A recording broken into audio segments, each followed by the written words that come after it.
Don't eat that. The silver fork stopped less than an inch from billionaire Grant Holloway's mouth.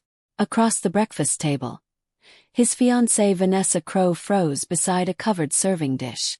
On Grant's left, black Maid Imani Brooks stood rigid, one hand still lifted from the tray she had nearly dropped. Grant slowly lowered the fork.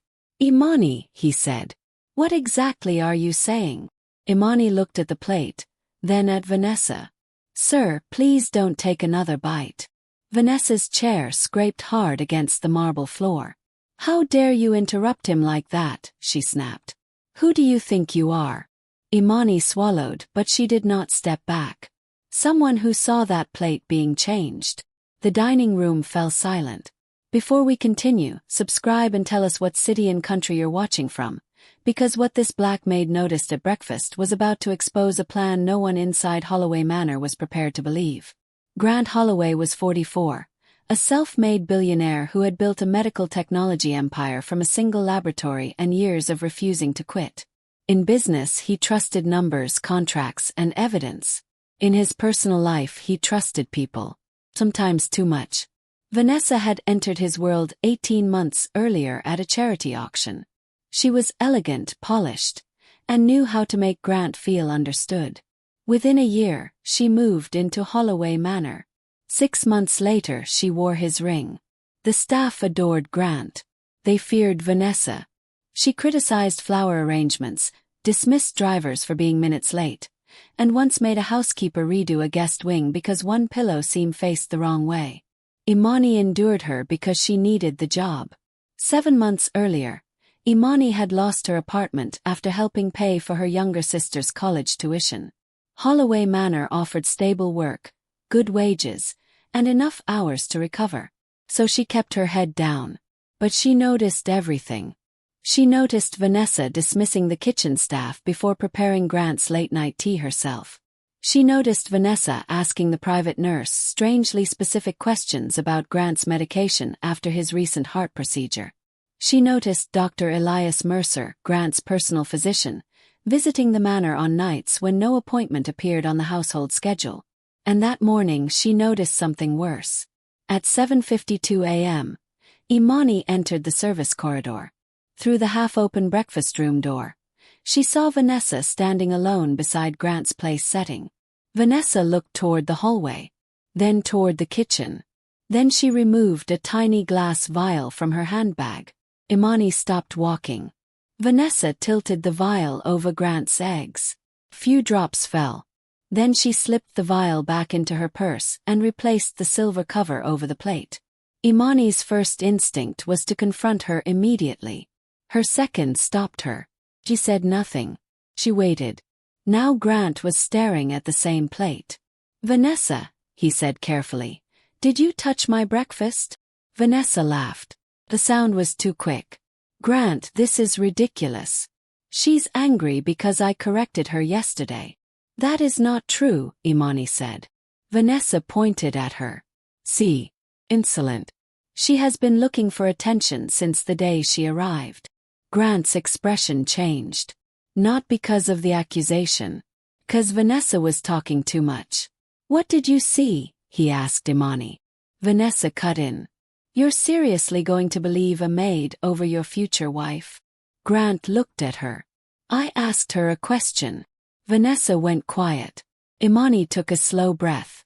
"I saw Miss Crowe add something to your food after the chef left." Grant looked down at the plate. Vanessa stood. "That is a lie." "Then let the kitchen laboratory test it," Imani replied. For the first time, Vanessa's confidence slipped. Only for a second. But Grant saw it. He reached toward the plate. Vanessa moved around the table. "No." Grant's hand stopped. She forced a smile. "I mean, don't be absurd. You'll humiliate us over some paranoid accusation." Grant leaned back. "Why are you worried about the plate leaving this room?" "I'm not worried." "Then sit down." Vanessa remained standing. Imani noticed her right hand slide behind her back. Then the service door opened. Dr. Elias Mercer entered carrying a black medical bag. Imani's stomach tightened.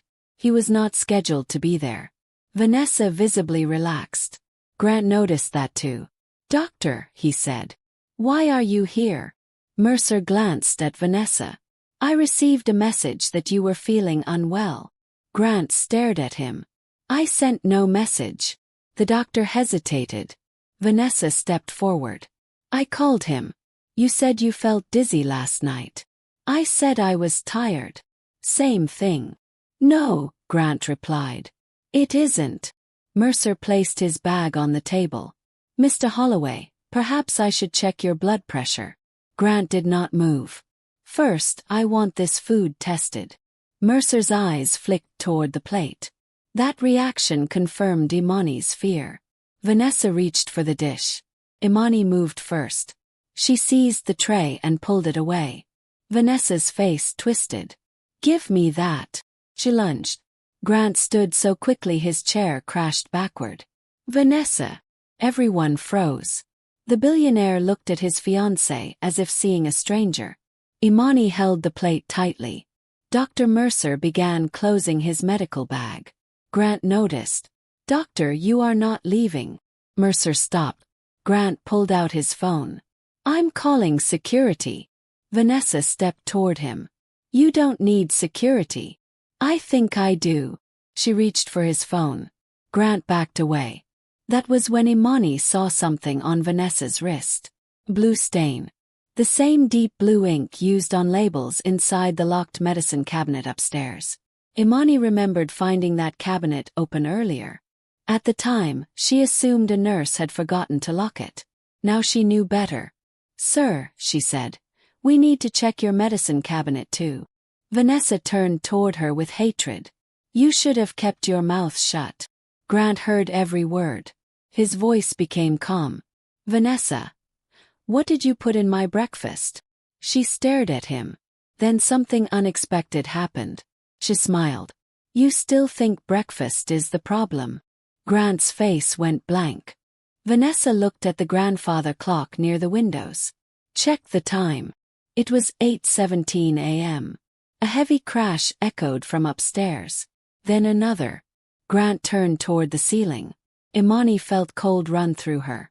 Vanessa removed her engagement ring and placed it beside Grant's untouched plate.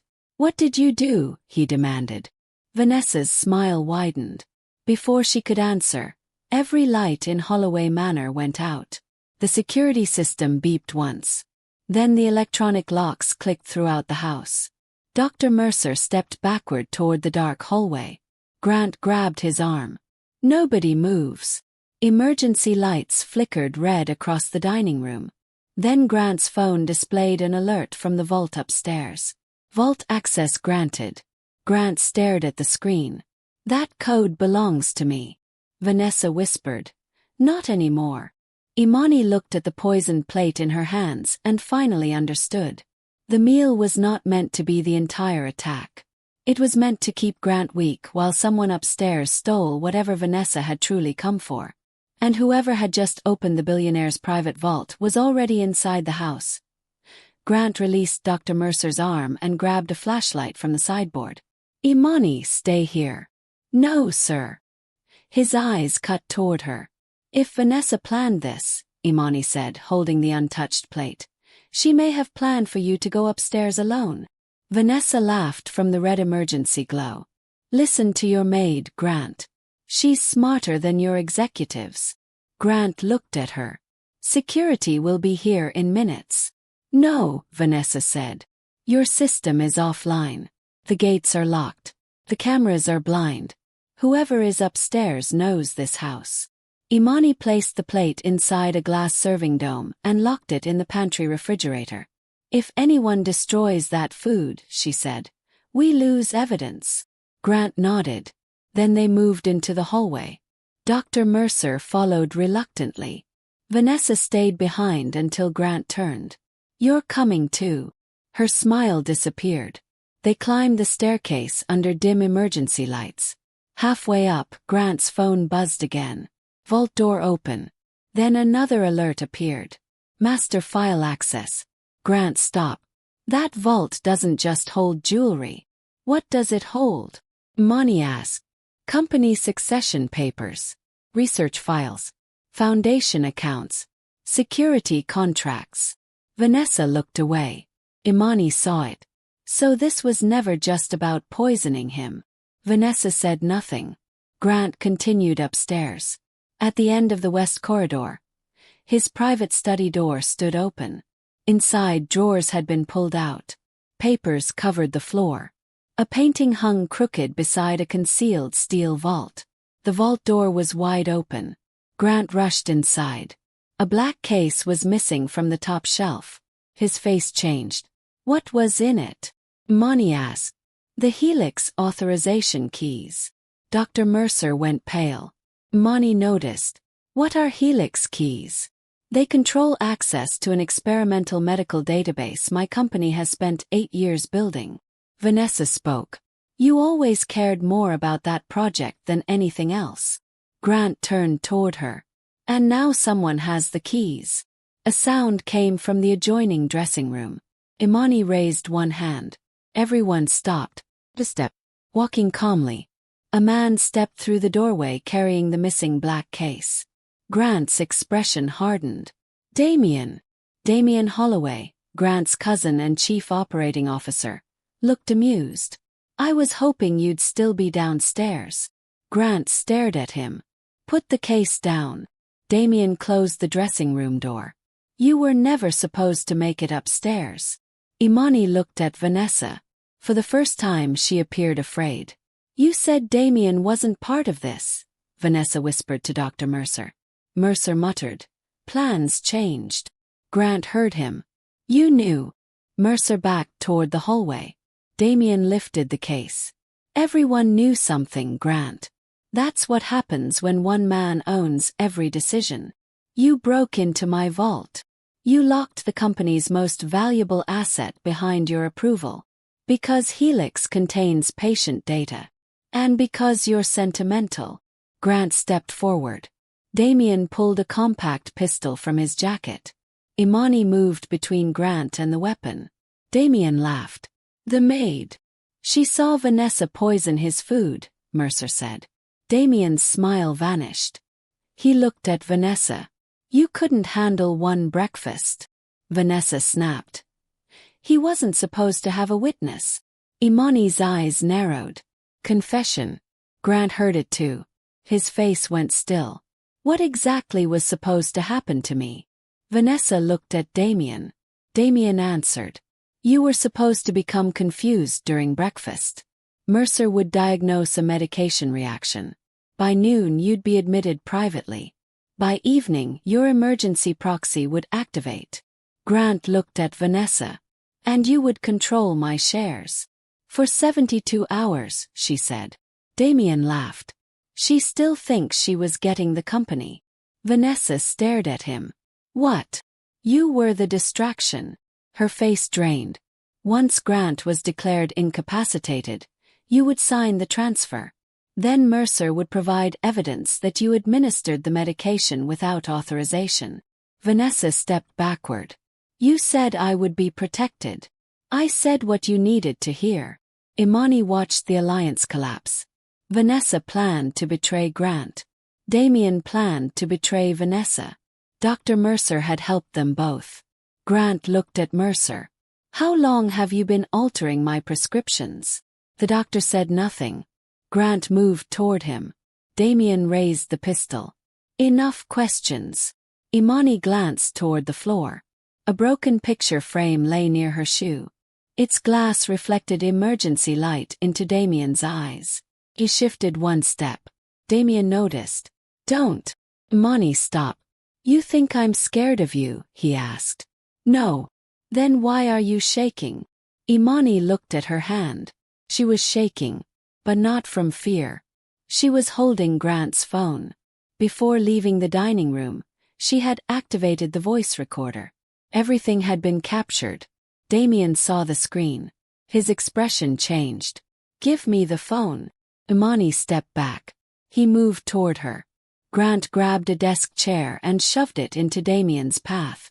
The pistol fired. The bullet struck the ceiling. Imani ran into the corridor. Damien followed. Vanessa screamed. Mercer disappeared toward the stairs. Imani reached the linen closet, opened it, and threw Grant's phone beneath folded towels. Damien grabbed her shoulder. "Where is it?" She slapped his hand away. "Too late." From downstairs came the sound of glass breaking. Then voices. "Security." Damien froze. Grant appeared at the end of the corridor. "You're finished." Damien looked toward the staircase, then smiled. "No. I still have the helix keys." He slammed the black case against the fire alarm panel. Emergency doors dropped between the corridor sections, separating Grant from Imani. Damien grabbed Imani's arm and dragged her toward the service stairs.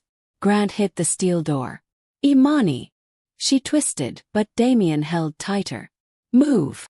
As he forced her downward, she noticed something inside the partially open black case.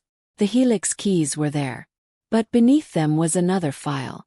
A photograph showed Vanessa meeting Damien months before she ever met Grant. Imani stared at it.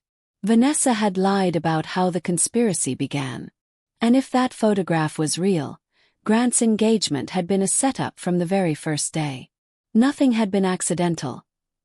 Damien forced Imani down the service staircase while the steel fire doors sealed behind them.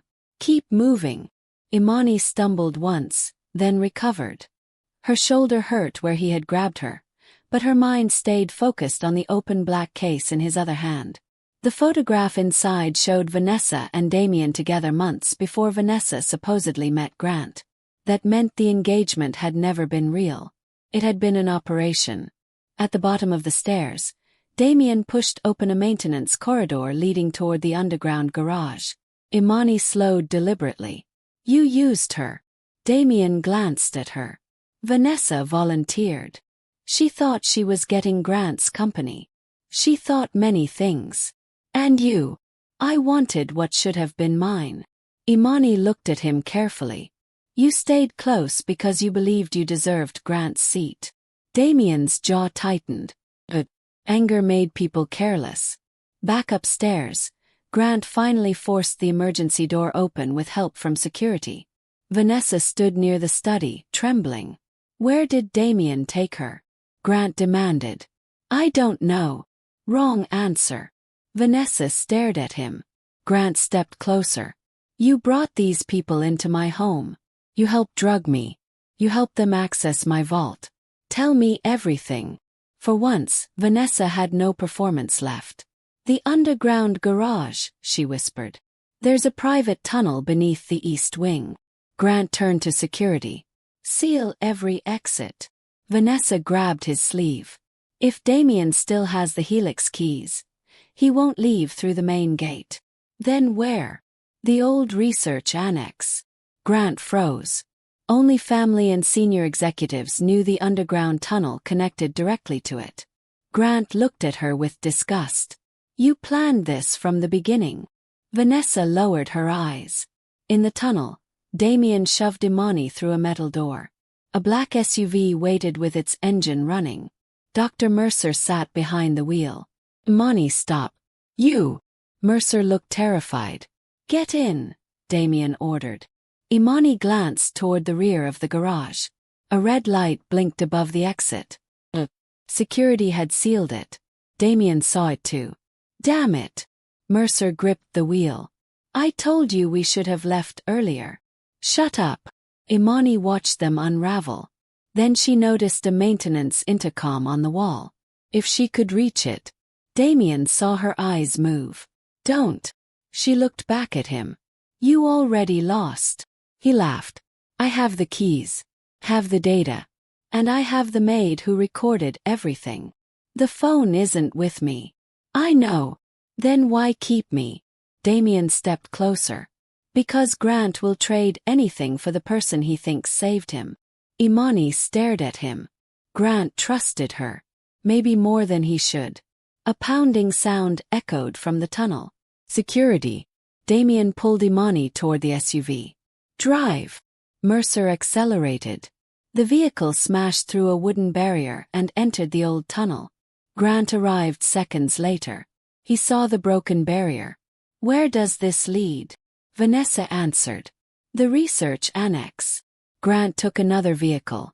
I'm going after them. His security chief blocked the door. Sir, we don't know what's waiting there. Grant looked at him. They have Imani. That ended the argument. At the annex, Damien dragged Imani into a dark laboratory filled with covered equipment. Mercer locked the doors. Damien placed the Helix case on a terminal and inserted an authorization key. The screen lit up. Access requires 2 biometric confirmations. Damien cursed. Imani understood immediately. You can't open it. Grant changed the protocol after the last breach. Mercer panicked. Then this was pointless. No, Damien said. He looked toward the entrance. We need Grant alive long enough to unlock it. Headlights appeared through the laboratory windows. Grant had arrived. Damien smiled. Right on time. He pulled Imani beside the terminal and raised the pistol. The front doors opened. Grant stepped inside alone. Let her go. Damien pointed the weapon toward Imani. Unlock Helix. Grant looked at her. She gave the smallest shake of her head. Do not do it. Damien noticed. He grabbed Imani's arm. Now. Grant walked toward the terminal. Then Vanessa's voice came from behind him. Don't unlock anything. Everyone turned. She stood in the doorway beside 2 security officers. Damien laughed. You finally grew a conscience. Vanessa looked at Imani, then Grant. No. She lifted a second authorization key. I realized you were planning to erase me too. Damien's face changed. Vanessa smiled coldly. And you forgot something. She snapped the key in half. The Helix terminal flashed red. Authorization failed. For the first time, Damien looked truly afraid. But Imani saw Mercer reach beneath his coat. He wasn't reaching for a weapon. He was reaching for a syringe. And he was moving toward Grant. Imani opened her mouth to warn him, but Damien shifted the pistol, forcing her to stay completely still. Imani saw Mercer's hand close around the syringe. Grant, move! She shouted just as Mercer lunged. Grant turned, knocking Mercer's wrist aside before the needle reached him. The syringe spun across the laboratory floor. Damien reacted instantly. He grabbed Imani tighter and raised the pistol. Everybody stop! Vanessa stepped back beside the security officers. Grant froze. Damien's breathing had changed. He no longer looked confident. He looked trapped. Open Helix, he ordered. You can't, Grant said. Vanessa destroyed the second key. Damien looked at the broken pieces on the floor. Then at Mercer. You said we had another. Mercer stared at him. I lied. For a second nobody moved.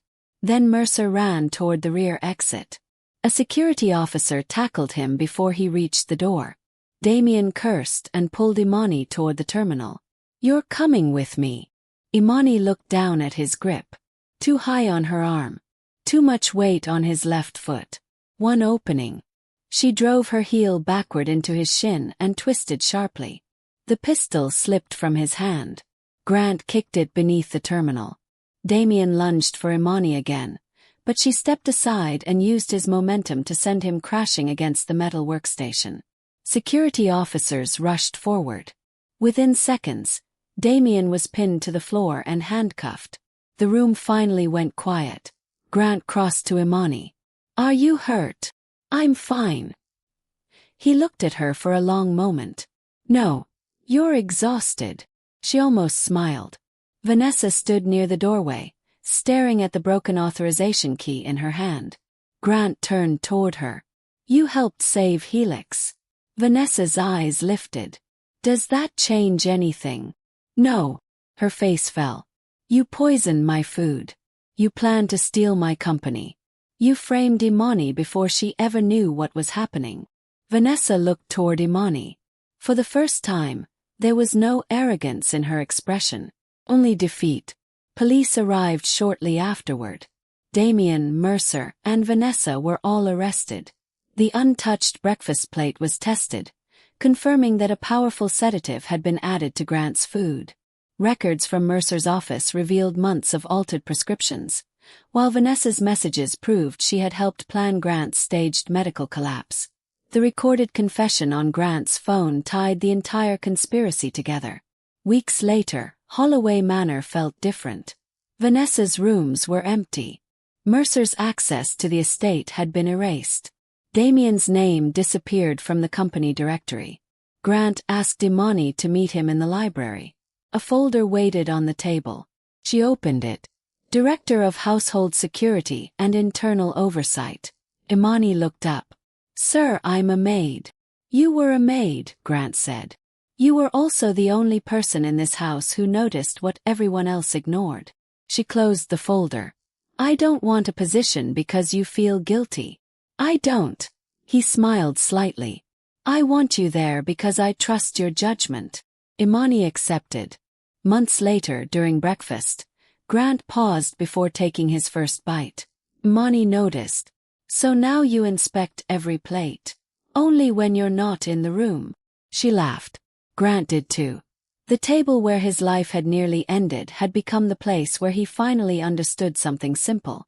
The person with the least power in the room had been the one brave enough to speak. Vanessa believed nobody would listen to a black maid. She was wrong. One warning stopped a poisoned meal. One witness exposed a conspiracy. And one voice the fiancé tried to silence became the reason the billionaire lived long enough to see the truth and rebuild his life without the people who betrayed him.